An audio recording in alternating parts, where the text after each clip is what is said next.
Alrighty, folks. Let's get this show on the road. Hello, and welcome back to Adobe Live. My name is VooDoo Val, and I am going to be your host for yet another Photoshop Daily Creative Challenge. And today, as have been all of the days in this set of challenges, we are focusing on design inspired by our favorite TV shows, pop culture, and all that good stuff. And today is particularly special because I, much to my mother's concern and my grandmother's confusion, am a connoisseur of true crime documentaries. I love them. I watch them all the time. And the branding for these shows is always really interesting to me because they are kind of an amalgamation, a combination of scraps of paper, red yarn, marker swipes, and all of that stuff that normally would not look that great on their own, but together they create a masterpiece. So we're going to dive in today and kind of create our own branding for a Adobe Live true crime production. I'm pretty excited about it, and so I'm just going to jump over to my screen real quick and show you a little bit of the free assets that I'm using today from Adobe stock. So let me pop over here real quick. So I am using a font today called Flood. It is free. You just have to download it from Adobe stock. If you followed some of my challenges in the past, you may actually have this already. And then this one I showed yesterday is called T-shirt, a nice little chunky, gritty font, which you might like to use today as well.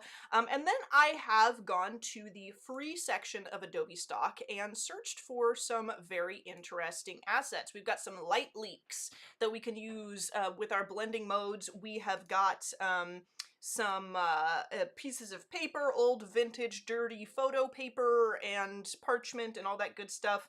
A cool fingerprint light leak that I found. I also searched cardboard and found some cool strips of cardboard, and a portrait. You can use whichever portrait you find that you like in the free section of Adobe stock. I thought this fellow was perfect for our project today, and that is what I have gathered for myself to use in Photoshop. So this is the starter file. Follow along with me, and you can also join the Discord where you can post your work later.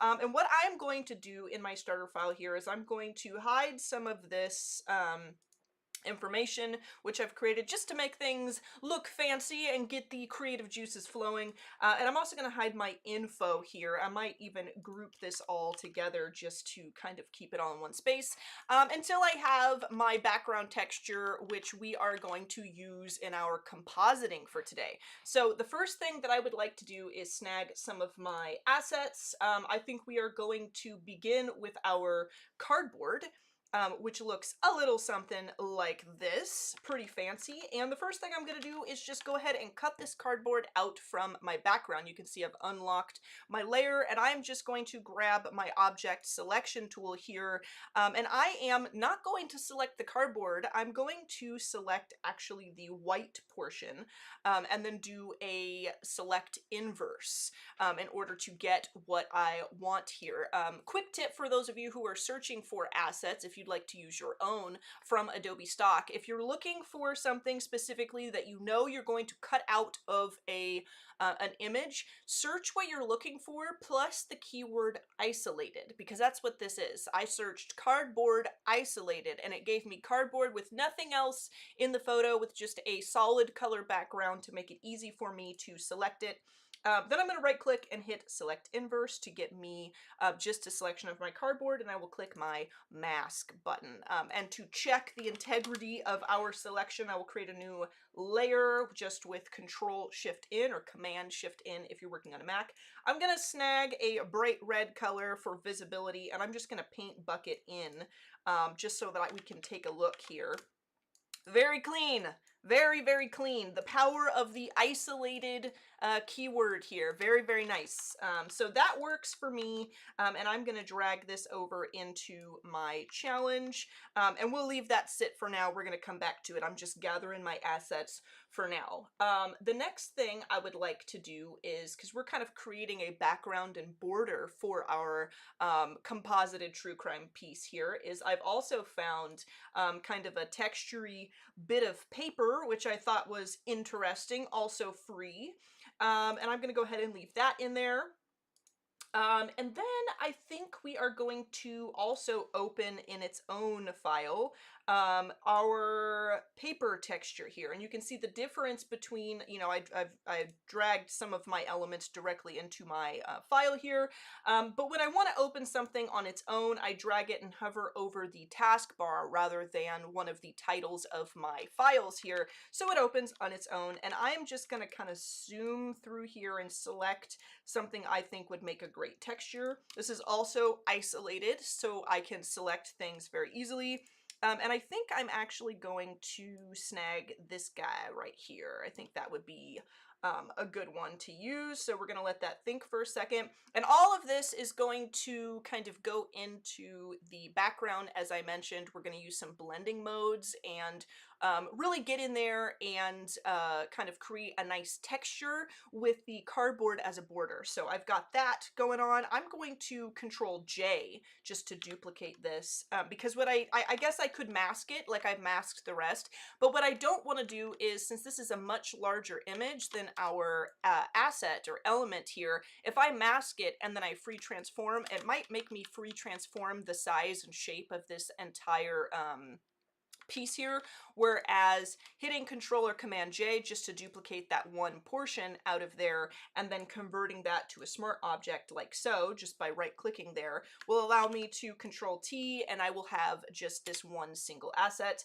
And I'm going to drag this over into our piece over here. And I think that for now, that is good on the background assets I'm going to use. And the next thing I'm going to do is clean up our portrait. So I'm going to drag this into a file of its own. I will unlock my layer, and with my object selection tool still open, you can see it's kind of highlighting him. I'm going to go ahead and just click him and let that think for a moment as it selects what it believes is my subject. Again, this is a portrait that is isolated. It's got a very subtle or like solid color background, so you can see it selects very nicely. And I'm going to go ahead and hit my masking button to mask him out, but you can see that around the edges are a little bit wiggly, a little bit, they're not as clean as I would like them to be. So the last thing that I'm going to do just to really clean this up is I'm going to hit Select and Mask. And in my Select and Mask here, what I'm going to do is I'm going to zoom in and I'm going to hold Alt so that you can see the plus in the center of my cursor turns to a minus, and I'm just going to drag really lightly on the edge here, and you can see how it's selecting pretty cleanly around some of the edges here just to kind of take away those little remaining spots in a way that kind of selects softly around the edges of my subject. And it doesn't have to be perfect. We're not going to be extra precious about it, but I would like to clean it up as much as I can. And if you are doing this and you notice it starts to subtract too much, don't worry. All you have to do is release Alt and you can start to add some of that right back in there. And in many ways, this is actually pretty accurate to do if you want to start with that, like subtract too much. And then add it back. It adds it really to the edge of the subject rather than that that background edge. So I've kind of done this. I think that that is going to be good. I'm not going to focus too much on this. I'm going to say that that is donezo. I'll hit OK. And then now we have our portrait of our gentleman here. And I'm going to go ahead and convert this to a smart object. So I have him kind of isolated on his own. And I will drag this back into my challenge number 5. So let's go ahead. I'll free transform. I'm going to drag him right there into the center. Get him lined up. I like it. And then I'm going to call this man. so I know what that is. And I'm gonna hide him because I don't want to look at him right now. I want to focus on my background, but I want to have him prepared. I know that my cardboard is going to be one of the topmost elements because I want it to kind of frame my piece, so I'm going to drag that there. And what I'm going to do here is I am going to free transform this because I know that it's much larger than what I'm seeing. I'm going to bring this in. I'm holding Alt and Shift so that I can resize from the center. And I'm actually going to convert this to a smart object, duplicate it, hide one of them, and I'm going to remask so that I have these top and bottom elements isolated. So with that selected, I'm going to hit my mask button, and oops, that's on the one that's hidden. I'll make sure we have our visible one selected. So now we just have the top, and then I'll hide that, and then I will select just our bottom piece here and hit our mask button as well. Make sure we're on the right layer yet again. Go ahead and hit that mask button. And then if I open them both or make them both visible, you can see that I've kind of got these portions of cardboard isolated, so that I can transform them independently, and I can frame them up to be kind of a cool border of sorts here, which I think that's looking pretty nice. So we've got our border. I'm going to go ahead and group this and call this cardboard. Boom. And we'll hide it. And then I'm going to bring up my paper, go ahead and hide that. And I'm going to use my textures here and use blending modes to kind of create a nice atmospheric background of sorts. So let's go ahead and just kind of make that larger and center it. I'm going to flip through my blend modes just to see if I can find something that is, oops, not color dodge, that is interesting. I'd like to kind of use something like difference or exclusion because it has kind of or subtract. Let's do subtract because that's kind of dark. It almost looks like it's like a negative photo of sorts. So let's go ahead and do that. And I am going to then group these. I'll call this BG texture for background texture. And then let's unhide my weird texture here. We'll kind of enlarge that. And we'll throw this on a blending mode as well. We'll kind of search through here for something that looks good. I want something subtle that still shows that good texture in the back. I think I passed one or two that I did really like. This one's kind of cool. It's a bit bright, but it's kind of neat. We might go ahead and do like a divide. I do like the difference too because it adds like kind of that yellow tone in there, which is kind of neat. Let's go ahead and do divide for now, and let's turn that fill down just a little bit. So we have like a nice background, and then we'll unhide our cardboard, and I'd like for the cardboard to match our bluish background. So what I'm going to do is duplicate our background texture. I'm going to right click this and convert it to a smart object, and then I'm going to drag it up above our cardboard group, right click it and convert it to a clipping mask. And then we will cycle through blend modes on this as well, just to see if we can find a nice atmospheric, matchy kind of vibe for our cardboard with this, which I think we can. Let me see. I saw one that was a little too crazy, like this hard light one is a little too crazy, but if we leave it on hard light and then we bump the fill down just a tiny bit, I think it does actually look kind of cool. Yeah, a little bit. This is nice. And then I think that we should add kind of a drop shadow to these because in my opinion, adding a drop shadow to these will kind of make it pop out of the canvas a little bit. So we can open our cardboard, double click our layers, open our layer styles panel, and I can just hit drop shadow. I think that was actually the bottom one. So let's go ahead and do the top one here. Drop shadow. And you can see that adds like a little bit of shadow there. We can even crank the size. We can crank the opacity just a little bit to kind of make that very visible. I think that looks kind of good. Go ahead and hit OK. And so now we have these kind of like hovering above the background rather than just laying flat over top of it, which I think is cool. So let's go ahead and hide our cardboard. I'm going to check my time here. We're about halfway through, and I think that that is we're making good time here. We're going to work with our guy here. So let's go ahead and open the man layer. I'm noticing that we do have some pieces of him that are kind of missing. I'm not going to worry too much about that. I think, you know, I kind of rushed through the masking of him a little bit since we are limited on time, when otherwise I would have made it a little bit cleaner, but it's not such a big deal for our project today. All right, so I would like for him to kind of match the background. And a really great way to do that is one of the techniques that we used in our project yesterday, which is gradient maps, to kind of what I want to do is do a gradient map that's a little more detailed, so that you can see all of this information, but he is only comprised of colors that match our project. So I am going to go ahead and make sure I'm selected on him. I'll come up to Image, Adjustments, and Gradient Map. This is a little crazy, so I'm just going to click our gradient map here, and I do have a gradient map saved for this very project, using some blues and some tans and black and white, because I feel like it matches our vibe here, and I've saved it called True Crime 1. Now, if you would like to select any of these default ones, you can do that as well. Like if we go to neutrals, for example, we could try something like that. That's not really dark enough, but if you like those colors, you could add a color here, maybe add like a darker brown, like so. And if we hit OK, we can reverse it so you can start to see the details.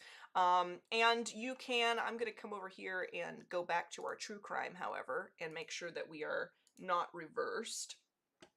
You can add a little more detail to this. So if I wanted to add another color here, and maybe I want to turn this into kind of a brighter blue, like so, I could totally do that, like there. And I think it just adds a little more depth, a little more of that background color, and we can save this again as True Crime 2. And then I'm going to say new, and you can see, boom, it adds me a new gradient map there. So I'm going to hit OK and OK. And as this was a smart object, I can now see that I've applied smart filters and that gradient map, and I can hide and unhide that as I see fit if I decide later on in my project that I don't really like it that much.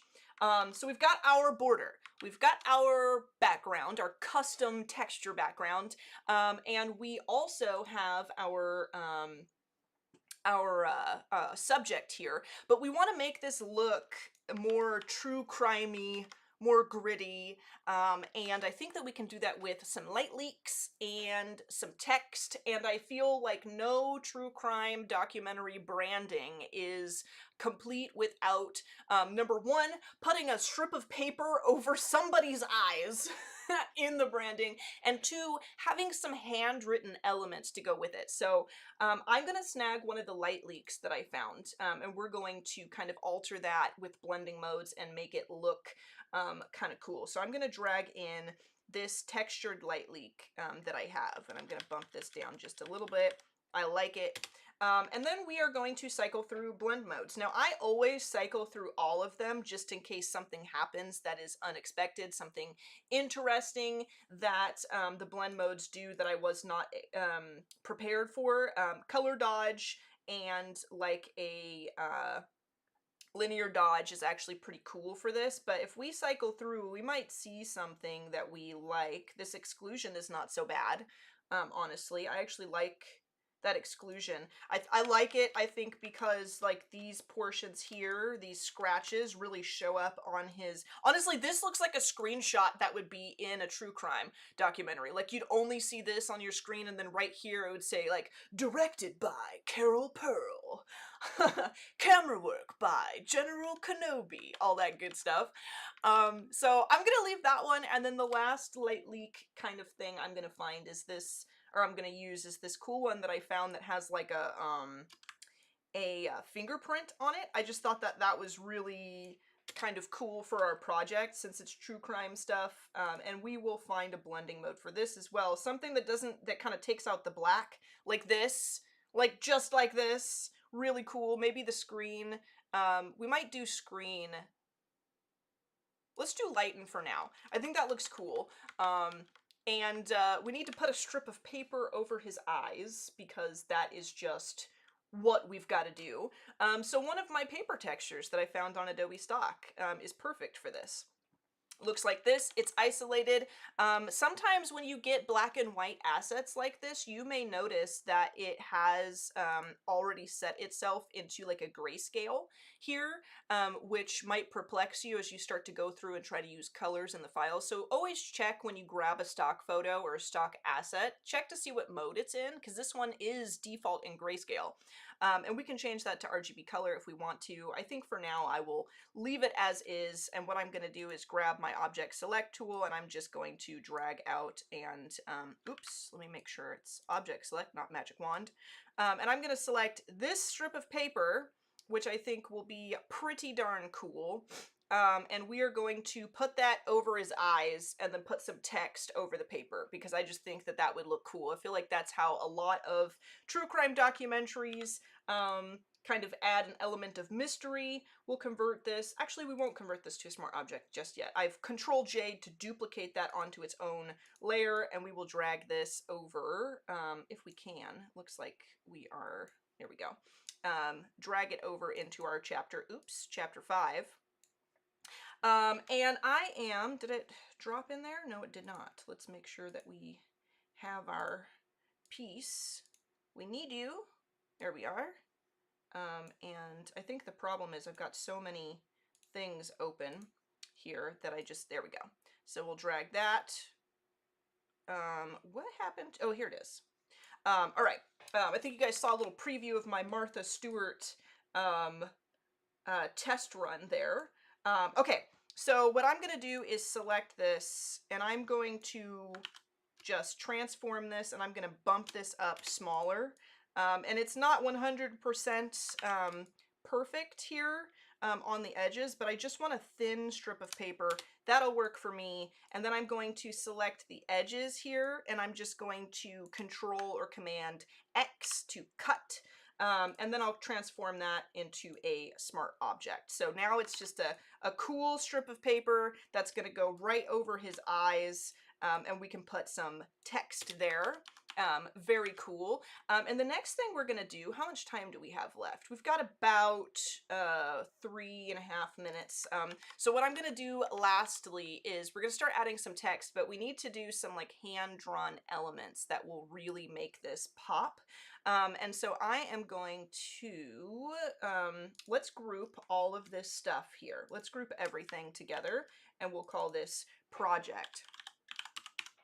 And I'm going to hide it, actually, and make a new layer just so I can see like the isolated assets I'm about to make. So what I want to do is hit B on my keyboard to access my brush. I have a lot of texture brushes in my brush set. You can find a lot of great brushes, textury brushes, if you go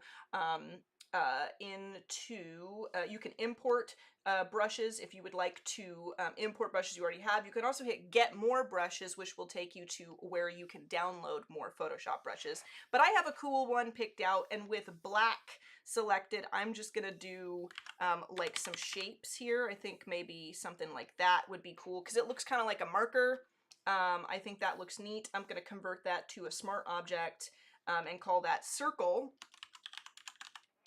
And then what I might do is make like an arrow. Let's go ahead and draw like